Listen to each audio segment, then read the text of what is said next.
17%, je crois qu'il faut prendre la mesure de l'urgence sanitaire, c'est 17% de la part de l'ensemble des décès qu'on estime être provoqués par la pollution de l'air. Le 11, c'est la récente étude de l'université d'Harvard. Le chiffre vient de tomber la semaine dernière. Parmi l'ensemble des villes françaises de plus de 50 000 habitants, il y en a 22 qui dépassent la limite qualité de l'air recommandée par l'OMS. Donc, il s'agit d'agir pour changer la donne. Et agir, c'est principalement sur le trafic routier qui est directement responsable de plus de 80% des émissions de dioxyde d'azote. Et l'inaction face à ce fléau, elle est condamnable et elle l'a été par la justice européenne. Voilà pourquoi notre pays a décidé de rendre obligatoire la mise en place de zones à faible émission dans les 11 métropoles les plus sinistrées.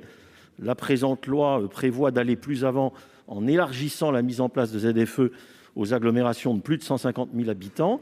Le levier des ZFE, ce n'est pas une lubie d'écologistes maximalistes, c'est une démarche européenne déjà mise en place dans plus de 200 villes qui restreignent l'usage des véhicules les plus polluants. Restreindre l'usage de véhicules polluants tout en maintenant le droit au déplacement, tout en tenant compte des réalités disparates des territoires, des activités sociales et économiques. L'enjeu est complexe.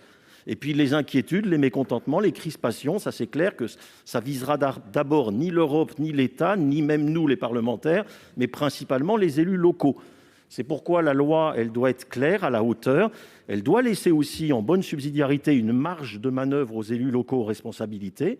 Et en effet, je pense que le calendrier devrait ménager la possibilité de périodes de sensibilisation, de mise en œuvre concrète des aides. Je pense à l'amendement Labbé qu'on a adopté sur ce service de location à prix modique de véhicules encore corrects qui, du fait de la prime à la casse, seraient voués sinon à la destruction. Il y a aussi l'adaptation des pratiques de mobilité qui doit se faire pour ne laisser personne de côté. Il y a la montée en puissance importante des dispositifs de contrôle sans lesquels nous n'aurons que des ZFE de papier. Alors, j'avais déposé un amendement qui adaptait le calendrier de l'Assemblée nationale en ce sens. Il a été, hélas, jugé irrecevable parce qu'il élevait l'ambition sur les critères 2. Reste mon premier amendement, on le verra tout à l'heure, qui rétablit le calendrier de l'Assemblée. Je crois qu'effectivement, même s'il faut y mettre de la souplesse, notre groupe préfère un calendrier à la hauteur plutôt que le recul de 5 ans bien trop important que porte la majorité sénatoriale.